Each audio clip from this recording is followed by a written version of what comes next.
Bun venit pe canalul Tarot Lovers pentru ascendent, lună, soare în Leu. Nu uita să te abonezi și să activezi clopoțelul dacă simți că rezonezi și s-au deschis cărțile. Aici este o relație intimă. Avem pajul de cupe.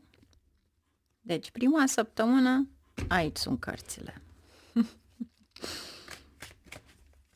Vom vedea ce avem aici.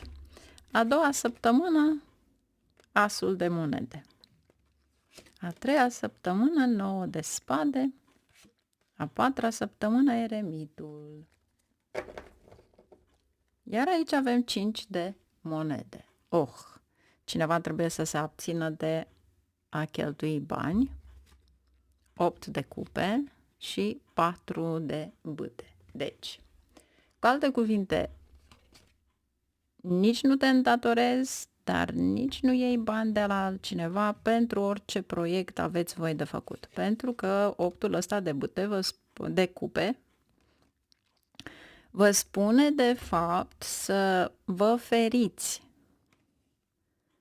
Fie de o investiție, fie de a lua bani cu împrumut pentru ceva anume. Poate unii e o călătorie peste hotare pentru un proiect, pentru că aveți și 3 de monede, dar de obicei când avem 3-ul ăsta de monede, există o a treia persoană sau o relație extraconjugală. Pentru că avem 8 de cupe și 4 de bâte, care fie este o călătorie cu succes, fie este de fapt o căsătorie și posibil să fii atras de cineva, posibil cineva să fie atras de tine și te-ar costa foarte mult. 5-ul ăsta de monede cu 8 de cupe este de fapt o plată karmică, nu se referă numai la bani. Așa că departe de orice. Haideți să vedem ce avem de fapt în prima săptămână înainte de a face clarificarea. Și avem pajul de cupe, 3 de bâte, 7 de cupe, regele de monede și hierofantul. Posibil pentru unii dintre voi să fie o nouă instituție sau un nou loc de muncă, dar 7-le ăsta de cupe este un fel de fata Morgana. Aș spune, visez cu ochii deschiși. Și cred că e mai mult o atracție cu acest paj de cupe. Persoana respectivă are o relație sau este într-o relație. Deci, o dragoste care nu este tocmai ce vă trebuie acum. Aici trebuie să valorificăm ceva, trebuie să crești în statutul social. Astea sunt, de fapt, cărțile voastre. Să crești în statutul social, să ai prestigiu, faimă. Nu este semnul tău zodiacal, dar având în vedere că avem 3 de bâte, înseamnă că trebuie să-ți clădești reputația. Iar pentru unii aici este chiar și o carieră politică, pentru că aveți hierofantul și vă folosiți de fapt de un grup anume. Deci, ce avem aici pentru voi? Cavalerul de monede și asul de cupe. Posibil pentru unii dintre voi să fie ceva legat de artă, produse de înfrumusețare, cariera respectivă. Cavalerul de monede, ceva la care să fie stabil, pentru că aveți asul de cupe și asta înseamnă artă, înfrumusețare, iubire, ceva care vă place foarte mult. Sau posibil să fie chiar ceva nou care vi se propune. Haideți să vedem ce avem în a doua săptămână cu asul de monede, pentru că ne spune că poate fi ceva nou. Un proiect, o sarcină nouă. Îndrăgostiții, carul. Deci dacă vreți să vă schimbați locul de muncă, nu o faceți luna aceasta. Nu, sub nicio formă. Posibil chiar să aveți de-a face cu un angajator din trecut sau care vă face o propunere să reveniți acolo unde ați fost înainte. Nu luați în considerare lucrul acesta.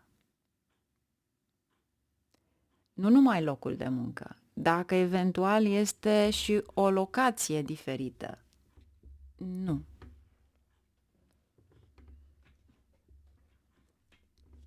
Deci, eu aș spune să vă gândiți foarte bine cu îndrăgostiții, dacă trebuie să acceptați sau nu, pentru că aici sunt alte contracte, altceva este în spate și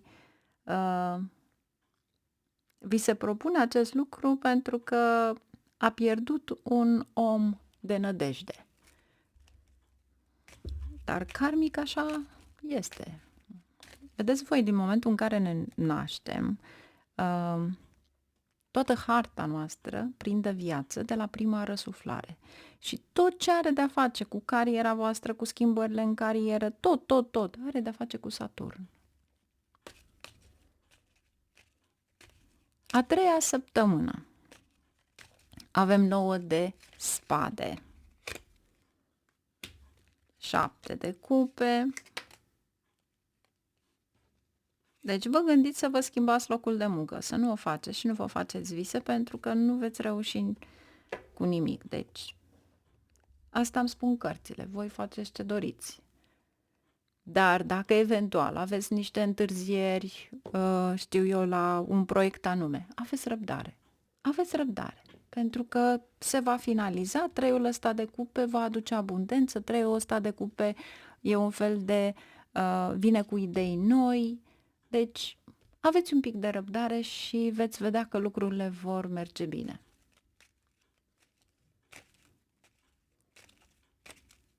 A patra săptămână eremitul.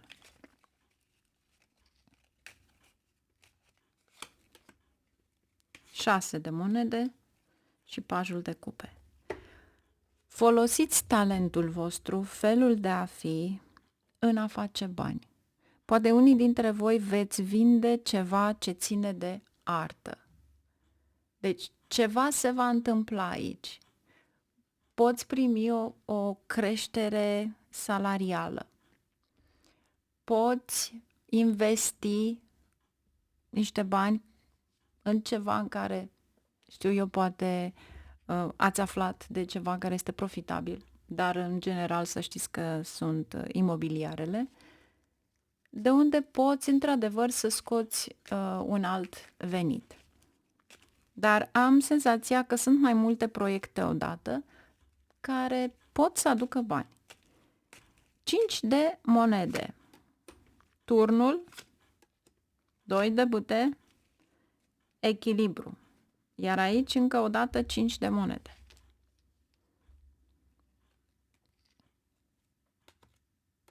Și se repetă eremitul. Deci, dacă vrei să cumperi o proprietate, îți spune să cercetezi foarte bine, pentru că turnul acesta este imaginea lui Marte. Să nu ai vreo surpriză. Să vezi într-adevăr care este valoarea acelei proprietăți, pentru a ști cu siguranță dacă vrei să mergi mai departe. Dacă aveți de gând să cheltuiți pentru a vă muta într-o anumită țară sau genul acesta și nu sunteți locuitorii acelei țări, dar de fapt voi vreți să vă mutați și să cumpărați ceva, din nou eu nu vă sfătuiesc. Pentru că ceea ce este aici este de fapt o pierdere. Este ca și cum ai încredere, vezi lucrurile acestea, dar de fapt el îți arată aici că tu trebuie să pleci de acolo. E ceva la care nu te aștepți.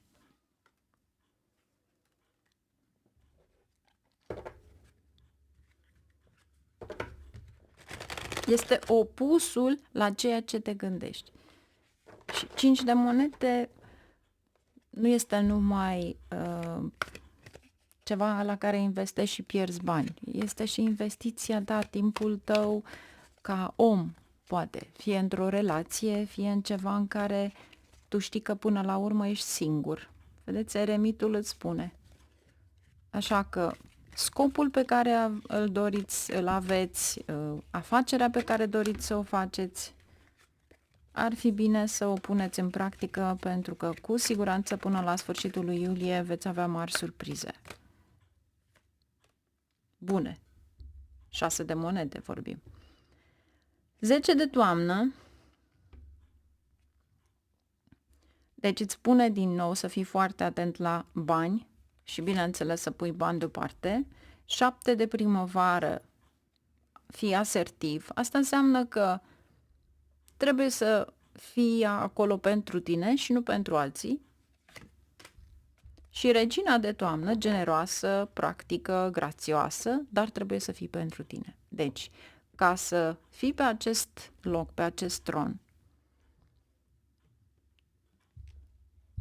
înseamnă că trebuie să te susții, să te autosusții tu pe tine.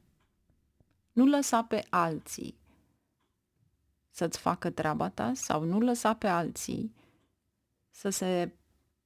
să intre de fapt în planurile tale, în investițiile tale, pentru că atunci nu vei mai fi tu singurul care vei lua acel profit. Dar cu siguranță ai o putere extraordinară de a transforma totul în frumos. Și cred că vei întâlni pe cineva care te va ajuta ca visele tale să devină realitate. Vă doresc o lună frumoasă și numai bine, la revedere!